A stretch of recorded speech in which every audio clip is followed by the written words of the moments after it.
Welcome to TB Dahl Audiobooks. Before the story begins, please take a quick second to subscribe and leave a comment below.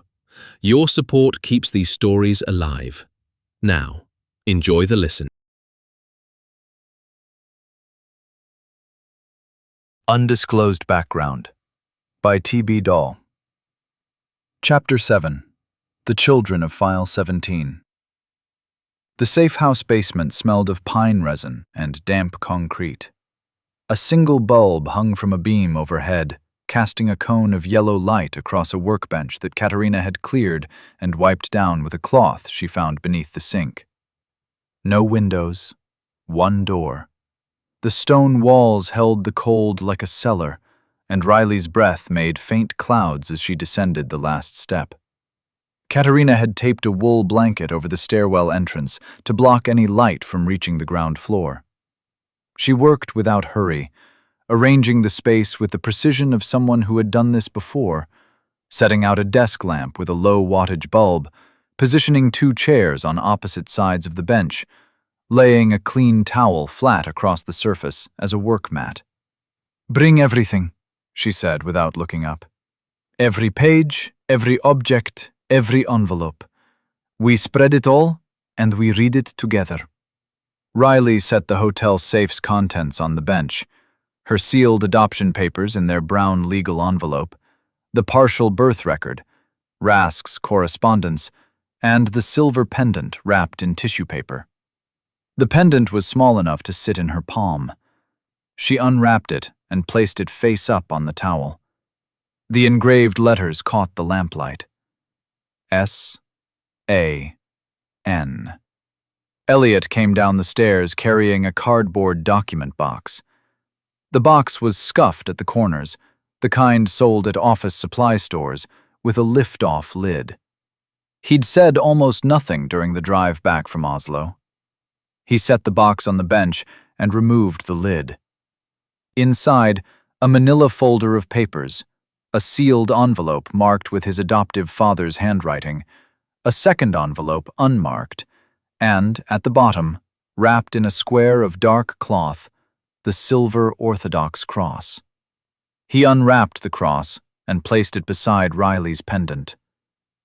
M-H-N. The two objects sat 3 inches apart on the white towel. Same silver, same engraving style, same weight and patina, aged the same number of years by the same kind of storage. Wrapped, hidden, kept in darkness by people who understood what they meant, but never spoke about it. Katerina reached into her leather case and withdrew the photograph Henrik Rask had given her before his death. She laid it between the pendant and the cross. 2 infants, lying together under a knitted blanket. Their faces were turned slightly toward each other. One had a fist curled near its chin, the other's arm extended, fingers open, as if reaching. Riley picked up the photograph, turned it over. On the back, in faded blue ink, S-A-N/M-H-N.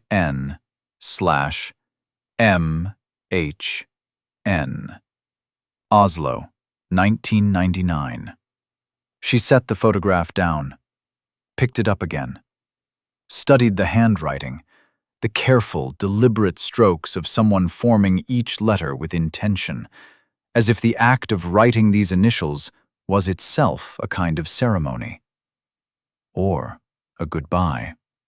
"Your mother wrote that," Katerina said. Riley placed the photograph face up between the objects and stepped back from the bench. For the next 40 minutes, they worked in near silence.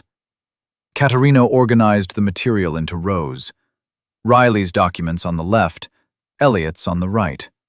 Shared references in the center. Riley's sealed adoption papers bore a court stamp from Oslo District Court, dated March 2000. The presiding judge's name had been redacted with a black marker so thick it bled through to the reverse side. The adopting parents were listed as Marianne and Eric Hunt. The child's previous legal name was listed as Sophia Anna Nikolaisen. Born September 14th, 1999. Place of birth, Oslo. Mother, Anna Nikolaisen. Father, Henrik Voss.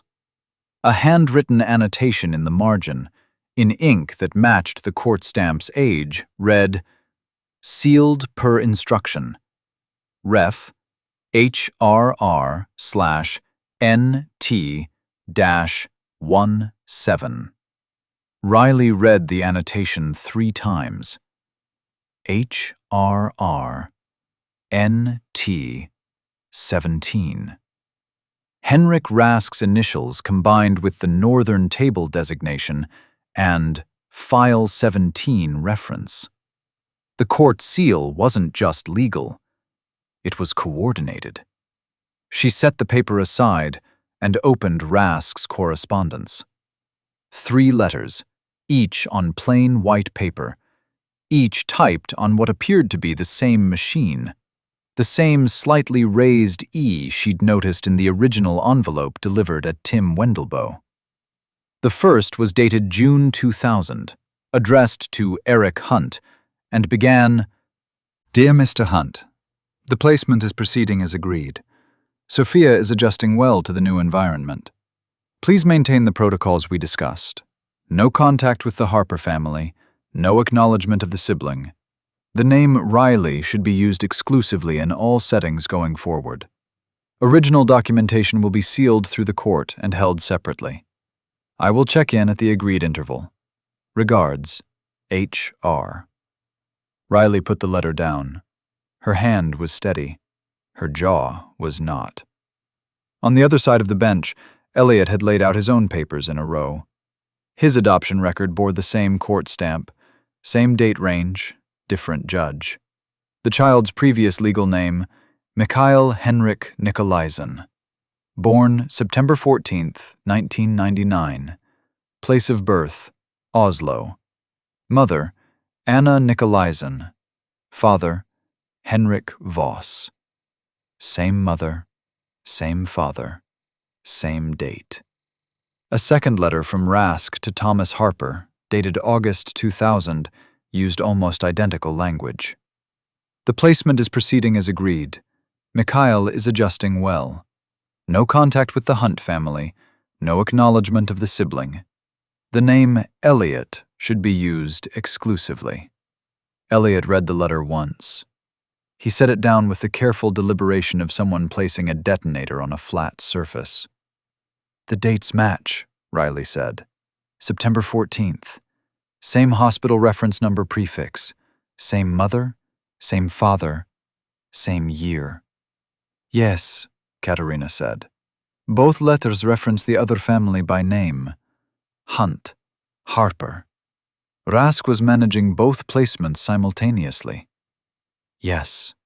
And the court seals, the redacted judge, the HRR annotation, that's not standard family court procedure. Someone arranged judicial cooperation. Henrik had contacts in the system from his archival work. Curators, judges, civil servants, people who owed favors or believed in the cause." Riley spread her fingers on the table edge. "The cause." "Protection," Katerina said. "That was the word they used." Riley turned to Elliot. He stood 2 paces back from the bench, his arms crossed over his chest. He was looking at the photograph. "Elliot." He didn't respond. "Elliot, do your documents show the same parents?" "Anna Nikolaisen and Henrik Voss." His voice was flat, reciting. Born September 14th, 1999. Oslo. Sealed by court order. "Then there's no ambiguity." "No." Riley pulled the photograph closer and held it under the desk lamp. 2 infants, 14 days old, maybe less. The blanket was hand-knitted, cream-colored wool with a cable pattern. Hospital-grade crib visible in the background. The lighting was warm, domestic, not institutional. someone's home or a private room. The babies lay hip to hip, their bodies curved toward each other, the way newborns do when they've shared a womb. She studied their faces, tried to see herself, tried to see Elliot. The features were too unformed, too soft, too universal. Every newborn looks like every other newborn. She couldn't find the proof in the photograph itself. The proof was in the ink on the back, the documents on the table, the silver objects resting 3 inches apart. This could be manufactured, Riley said. She heard the thinness in her own argument, but pressed it anyway. Honest Russia had decades to build this. Rask was an archivist. He understood document provenance. He knew how to create records that look authentic. Katerina folded her hands on the table. You think we forged your adoption papers? I think an organization that spent a century hiding people could also create people who don't exist, plant evidence, fabricate birth records, insert false annotations into court files. And the Hunt family? The Harper family? Were they also fabricated? They could have been recruited, told a story, given documents they had no reason to question. Riley, Katerina's voice held no anger, only patience worn thin by time.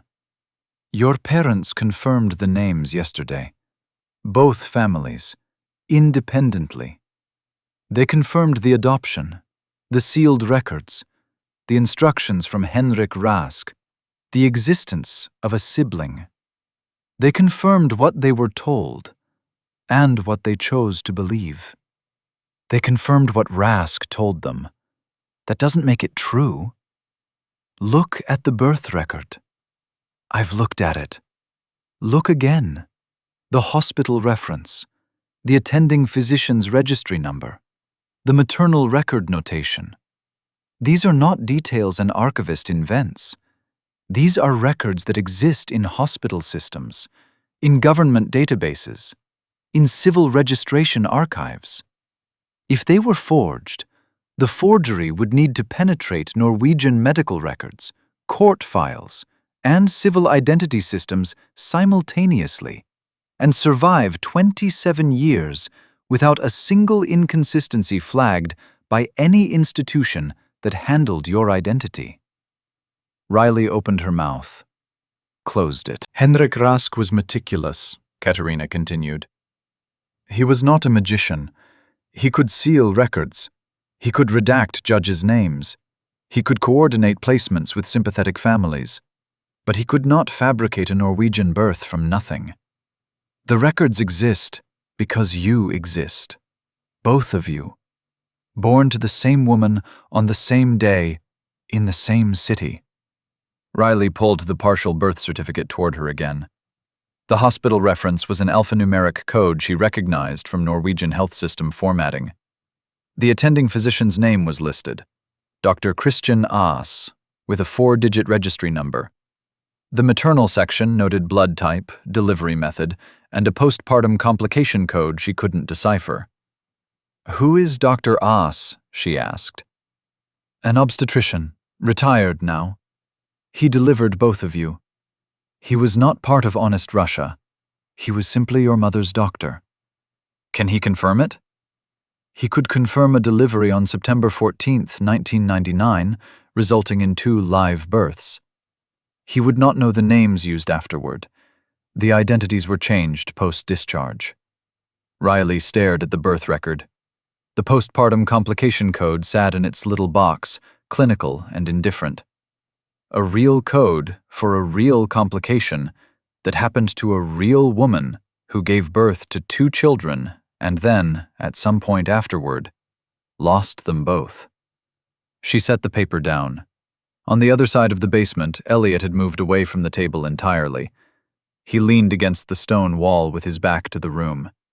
His shoulders were set in a line that Riley was beginning to recognize, the posture of a man absorbing impact without showing where it landed.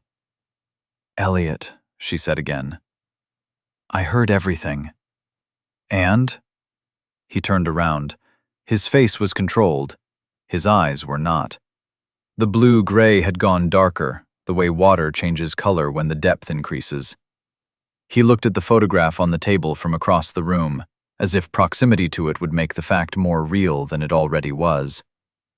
My mother, Ingrid, she said the word brother once when I was 7, he said. We were at a playground. A boy fell off a climbing frame, and another boy, older, ran to help him. She said, "That's what brothers do." I asked her if I had a brother.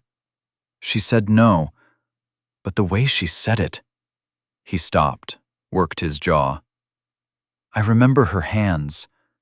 She was holding a coffee cup, and her knuckles went white. I never asked again. Katerina lowered her gaze to the towel. I was 7, Elliot said, and she knew. She knew I had a sister, not a brother, and she knew where that sister lived. And she lied to my face, with white knuckles on a paper cup in a playground in Sagena.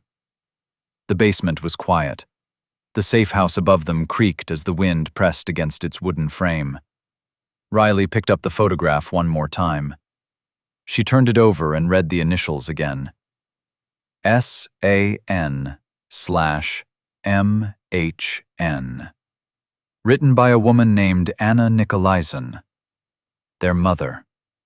A researcher who had discovered something in old records that pulled her into the orbit of an organization she didn't understand, and who then, according to Katerina's careful phrasing, was no longer able to make decisions by the time those decisions needed to be made. What happened to her? Riley asked. Not for the first time. But in this room, with the photograph in her hand and the documents spread across the table like an autopsy, the question carried different weight. Katerina met her eyes. I told you I would not answer that without proper documentation. We're past documentation.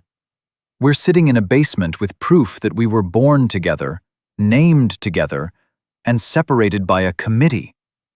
Our birth mother wrote our initials on this photograph. You owe us the rest. I owe you the truth. And the truth about Anna and Henrik Voss is not simple enough to deliver in a sentence. It requires context you don't yet have, and documents I don't have access to from this location. Then give us what you have. Katerina was silent for a long moment. The desk lamp buzzed. Your mother was a researcher. She specialized in Russian émigré communities in Scandinavia. Her work brought her into contact with family papers, church records, donor archives, the material that émigré families left behind as they assimilated into Norwegian life. She was thorough, persistent. She followed threads others ignored. And one of those threads led to File 17. One of those threads led to her own family. Katerina paused. Anna did not come to honest Russia looking for a conspiracy. She came because she found anomalies in her own genealogy. Names that didn't match. Dates that were altered. A great-grandfather whose identity papers contained inconsistencies that no one had bothered to examine because the man was dead and the family had moved on. Riley looked at the birth certificate. Anna Nikolaisen. The name sat in its typed box, unremarkable, attached to blood type and delivery codes. She was a descendant, Riley said. She was the first person in her family to understand what she was a descendant of. Elliot pushed off the wall and walked back to the table. He didn't sit. He stood over the documents and looked down at them as if they were a site plan with a structural flaw he needed to locate. And Henrik Voss? He asked. Our father. A journalist, investigative, careful, well-connected. He had sources in diplomatic circles. When Anna told him what she'd found in her family records, he did what journalists do. He tried to verify it independently. His inquiries reached the wrong ears. Whose ears? We don't know with certainty. Possibly an opportunist within honest Russia who recognized the significance. Possibly a contact in Russian diplomatic circles who flagged the inquiry. The result was the same. Within 6 months of Henrik Voss beginning his verification work, both he and Anna were under pressure from multiple directions. Honest Russia's keepers wanted to secure the family. The restorationists wanted to claim them. And someone, we believe Russian-linked, wanted the research destroyed.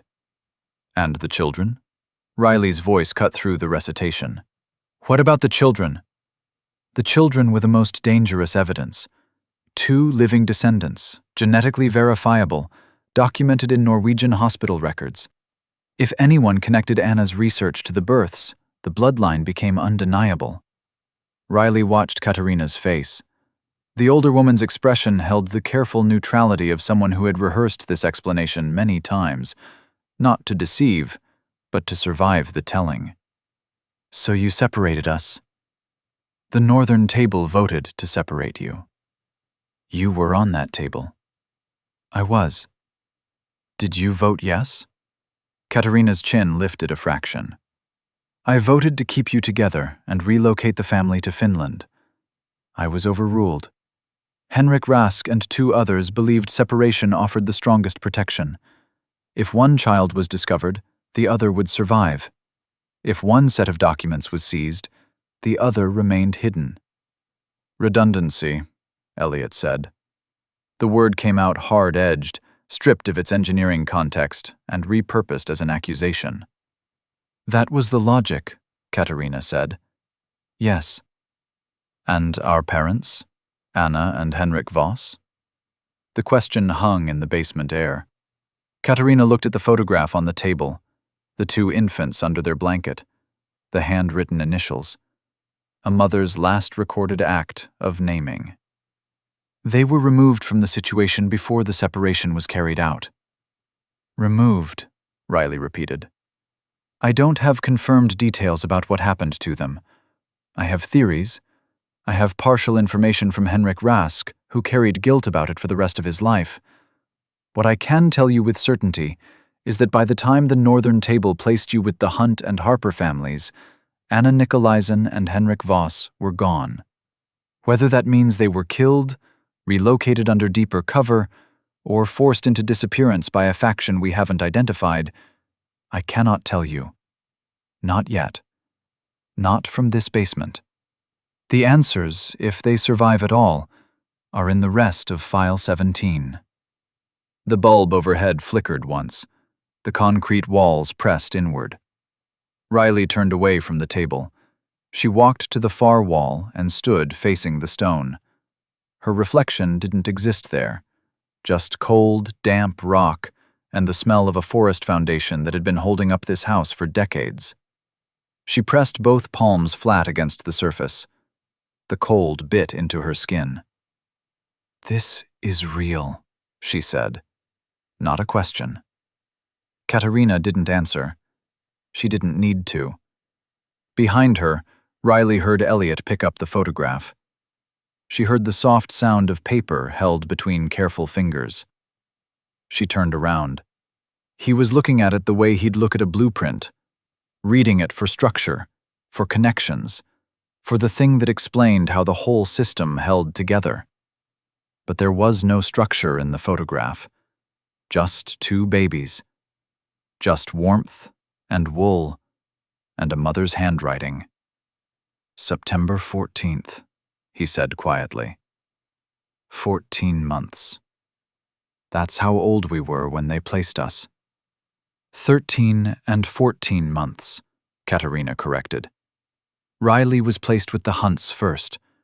1 month later, you were placed with the Harpers. 1 month. Elliot set the photograph down. Where was I for that month? With a foster family in Drammen. Short term. They were told you were an emergency placement. They never knew your original name. So there's a family in Drammen who took care of me for 30 days and never knew who I was. There are many people who touched your lives briefly and never knew. Elliot walked to the opposite corner of the basement. He stood there with his hands at his sides, facing the wall, his back to the room. The posture mirrored Riley's from a moment earlier, both of them turning to stone when flesh couldn't hold the weight. Riley returned to the table. She stood over the documents and looked at the full spread for the first time without the filter of analysis, without searching for errors or forgeries, without the protective reflex of doubt. 2 birth certificates. Same date, same parents, same hospital prefix. 2 sealed adoption records. Same year, same coordinating agent, same coded references. 2 letters from Henrik Rask to 2 different families, written in the same typewriter, using the same carefully chosen words. No contact, no acknowledgement. The name should be used exclusively. 2 silver objects, SAN and MHN. Matching patina, matching age, matching intention. 1 photograph. 2 infants reaching for each other under a blanket, knitted by someone who loved them. Riley looked across the basement at Elliot's back. 27 years. She'd lived in Oslo for most of her adult life. He'd lived in Oslo for most of his. They'd walked the same streets, ridden the same trams, eaten in the same neighborhoods, breathed the same winter air. They'd existed in the same city for years, and neither of them had ever felt the absence, because neither of them knew there was something absent. That was the cruelest part. Not the lie, the completeness of the lie. The way it had been constructed so that the missing piece didn't leave a visible gap. Eric and Marianne Hunt had given Riley a full childhood. Thomas and Ingrid Harper had given Elliot a full childhood. The architecture of deception was so well built that the children inside it never felt the draft. But standing here now, with the proof laid out on a towel in a safe house basement, Riley felt it. Not as an intellectual recognition, as a physical sensation. A hollow space behind her sternum that had been there all along, unnoticed, the way you don't notice the hum of a refrigerator until it stops. "Who gave them the right?" she said. Katarina looked up. "I'm asking you directly. Who gave honest Russia, Henrik Rask, the Northern Table, any of you? Who gave you the right to erase our names? To take 2 children who were born together, who were named by their mother, who were lying under the same blanket in the same room, and split them apart and give them to strangers and rewrite their identities and never tell them? No one gave us the right.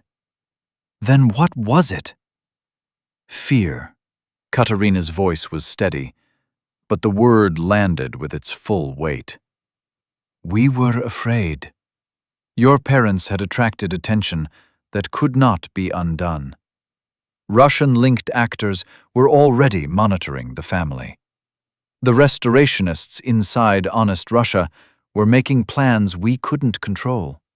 The opportunists were calculating what the information was worth. We had 2 infants who represented the most politically dangerous bloodline in modern Russian symbolic history. And we had no good options. So you chose the option where we grew up as strangers. We chose the option where you grew up alive." That's what my father said. Eric. He said the same words almost exactly. "I chose to keep you alive." As if that justifies everything that came after. It doesn't justify it. It explains the calculation. A calculation. Riley's voice dropped to a register Elliot recognized from across the room. The one she used when she was about to dismantle an argument so thoroughly that no one would try to reassemble it. You ran a cost-benefit analysis on 2 infants. You weighed the risk of exposure against the cost of family destruction, and you concluded that the optimal strategy was permanent separation with full identity erasure, supported by coordinated judicial sealing and lifelong deception maintained by the adoptive families under standing instructions from a dead archivist. That's what you did. Yes. And you think that was protection. I think it kept you alive long enough to stand in this basement and be furious with me, which is more than Anna and Henrik Voss got. The words struck the room like a hand against a table. Katarina held Riley's gaze. Her eyes were dry, her posture straight, but something in the line of her mouth had changed, a tightening that spoke of years spent defending a decision she had voted against but still carried. Riley didn't look away. You voted no. You said that. You voted to keep us together. I did.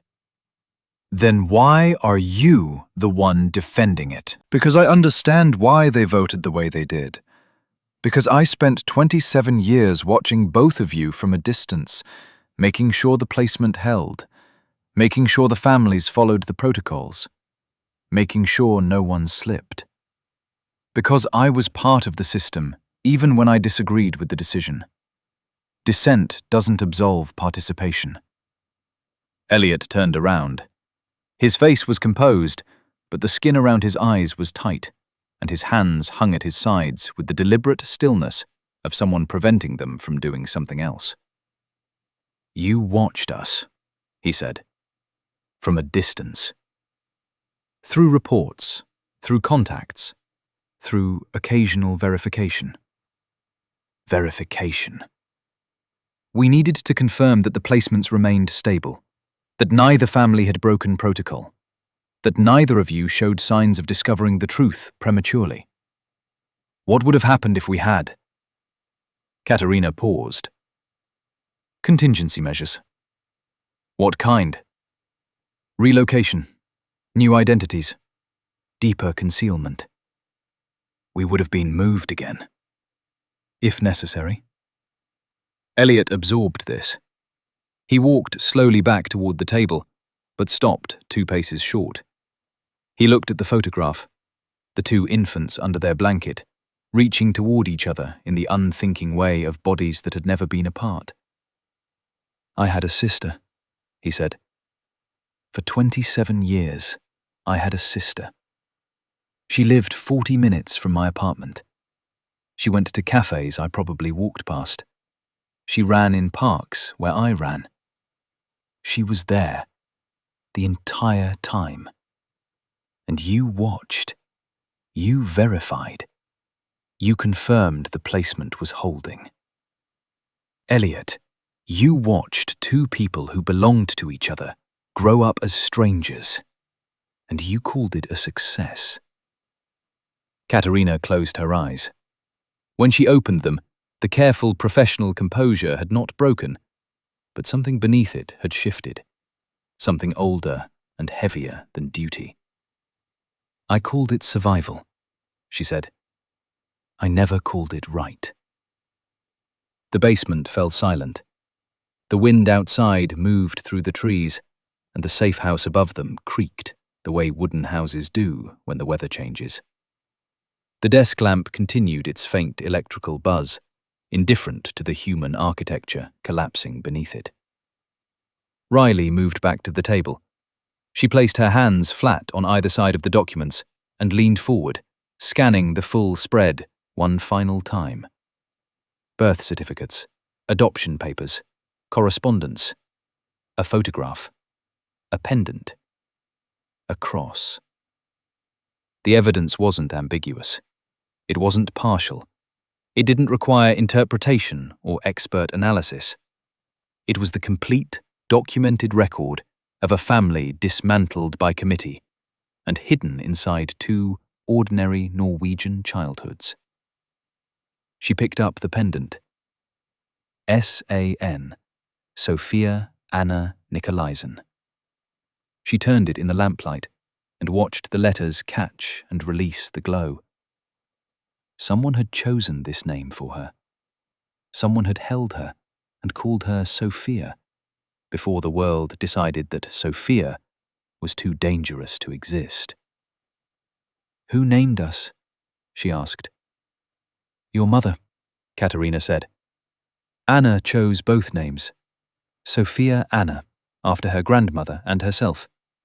Michael Henrik, after—" She stopped. "After whom?" "After the ancestor." The room temperature didn't change, but Riley felt something shift in the air. A density, a weight.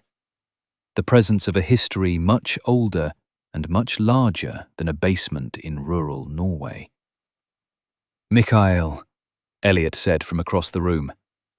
He wasn't asking for clarification. He was hearing his own name, his real name, and the name it pointed toward. "We'll get to that in Porvu," Katerina said. "The bloodline details require the baptismal records. What matters now is what's on this table." "What matters now," Riley said, "is that everything on this table proves we were treated as objects, filed, catalogued, separated, stored. We weren't children to honest Russia. We were evidence." "You were both." "No.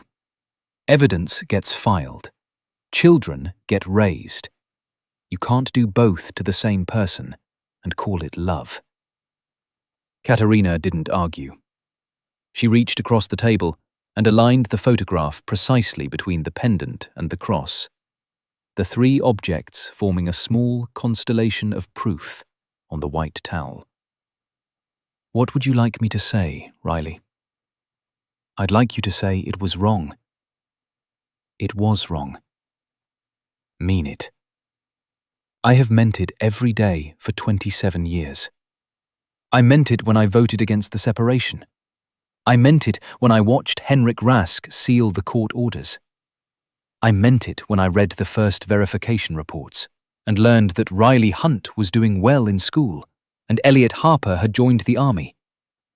I meant it when I saw two complete, capable, intelligent people built on top of a foundation I helped lay, knowing the foundation was rotten."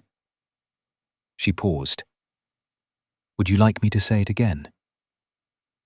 Riley held her gaze for a long time. Then she looked at Elliot. He stood apart from the table, apart from Katerina, apart from the documents. The space he'd put between himself and the proof wasn't confusion. It was the particular stillness of a man recalibrating everything he thought he knew about the structure of his own life. He was looking at Riley, not at the photograph of the infants, not at the documents, at her. The living, present, breathing fact of her, standing 6 feet away in a basement where the truth had finally been laid out in neat rows on a towel. His sister. 27 years of birthdays. 27 years of first days of school, football matches, dinners, arguments, silent mornings, nightmares, holidays, injuries, achievements, failures, and ordinary, unremarkable Tuesdays. All of them spent without the other person in the photograph. All of them complete enough to feel normal. All of them missing something neither of them had language for, because the absence had been engineered to be invisible.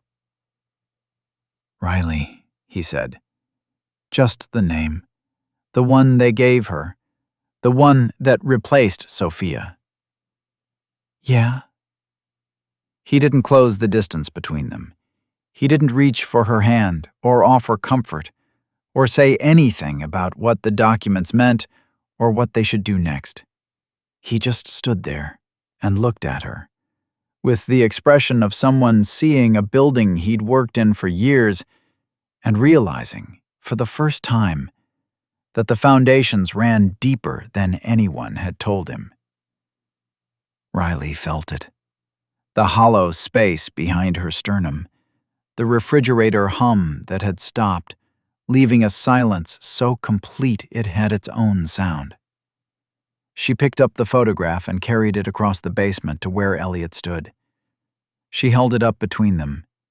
2 infants under a knitted blanket, arms reaching, initials on the back in their mother's handwriting. "This is us," she said. Elliot looked at the photograph. His jaw worked once. His eyes moved from the image to Riley's face and back. "This is us," he said.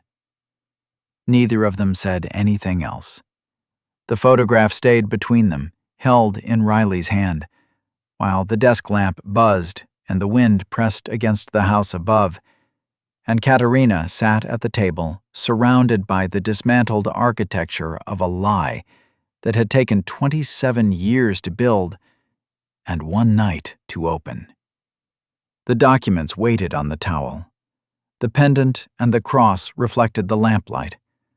The partial birth certificates lay side by side, identical in every field that mattered: date, place, mother, father. Riley lowered the photograph. She didn't put it back on the table. She kept it. Elliot turned toward the stone wall again, but this time he didn't face it. He leaned his back against it and slid down until he was sitting on the concrete floor with his forearms resting on his knees. The posture of a man on a construction site during a break, except the break was from his own biography. Riley sat on the bottom step of the stairwell. She placed the photograph face down on her knee, initials up, and traced the letters with her thumb. SAN/MHN. Sophia and Mikhail. Named by a mother they didn't remember. Separated by an organization they'd never heard of. Raised by families built on instructions from a dead archivist. Katerina began collecting the documents into orderly stacks, handling each page with the cotton-gloved care of a woman who had spent her life treating paper as the most dangerous substance on Earth. "Pour vous," Riley said from the stairs. "You said the baptismal record is the critical piece. It links your bloodline to the ancestor. Without it, the claim is inference. With it, the claim is documented. And Volkov knows about pour vous? If the custodian index was complete when it was stolen, then yes, every evidence location would be listed. Then we're in a race. You've been in a race since the night Henrik died. You just didn't know the course." Elliot lifted his head from the wall. "How do we get to Finland without being tracked?" Katerina placed the last document in the stack. "I have a route. Henrik planned it before he was killed. Ferry from Sandefjord to Stromstad, then overland through Sweden to the Finnish border. It avoids airports, avoids Oslo, and uses crossing points with minimal surveillance coverage." "When?" "Tonight. We sleep in 2-hour shifts. We leave at 3 a.m. Riley looked at Elliot. He looked at her. The conversation that passed between them was silent and complete. The kind of communication that shouldn't exist between 2 people who'd known each other for 4 days, but did because the knowledge underneath was 27 years old. They were going. They were going because the alternative was sitting in a basement with proof of what had been done to them and no way to make it mean anything. They were going because somewhere in Finland, in a church archive or a private vault or a priest's locked cabinet, there was a document that connected the initials on the back of a photograph to a name that governments feared. And they were going together. Because the people who had separated them were wrong, and the proof of that was sitting on the concrete floor of a safe house basement, looking across 6 feet of cold air at the sister he'd never known he had. 3 a.m., Riley said. Katerina nodded. Elliot closed his eyes. Not to sleep, to hold still long enough for the new shape of his life to settle into something he could carry.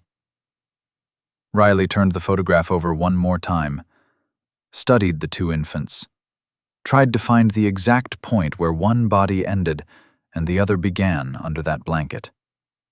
She couldn't. The knitted wool blurred the boundary between them, and the photographer had framed them as a single subject, 2 halves of the same composition, captured in a moment before anyone decided they needed to be separate. She slipped the photograph into her jacket pocket and zipped it closed. The story continues in the next chapter, so make sure to subscribe, leave a comment with your thoughts, and share this video with fellow book lovers.